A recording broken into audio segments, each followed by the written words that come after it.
Familiar ba kayo mga nakshi sa bulaklak ng Amor Seco?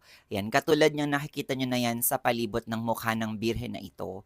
I'm not sure kung bulaklak nga ba ito ng halaman ng Amor Seco, pero yan, mukha kasi siyang bulaklak. So, meron ba sa inyo nakakakilala dyan? Well, ito kasi yung nakikita lagi nilang nakadikit daw sa birhen na ito ng Lourdes na nasa grotto nga daw ng isang elementary school sa San Fernando, Pampanga. So nung una, normal lang naman daw na birhen siya ng Lourdes sa grotto ng eskwelahan.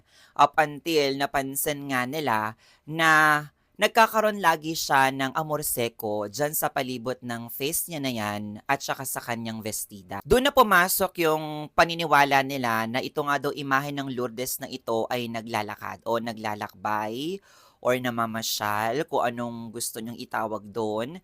Kasi nga daw, nagkakaroon siya ng amor seco dyan sa palibot ng face niya tsaka sa vestida niya. Kaya parang nagkaroon ng hiwaga na ito nga daw imahen o itong simpleng birhen na ito ng Lourdes ay naghihimala. Sa ngayon, ito daw imahe ng birhen na ito ng Lourdes ay parang binabahay-bahay na nila doon ngayon. So wala na siya doon sa grotto ng eskwelahan.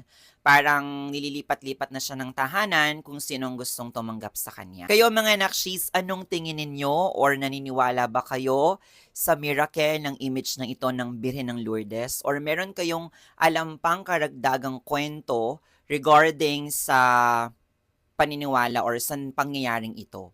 Kung meron, i-comment yan sa comment section kasi gusto kong malaman.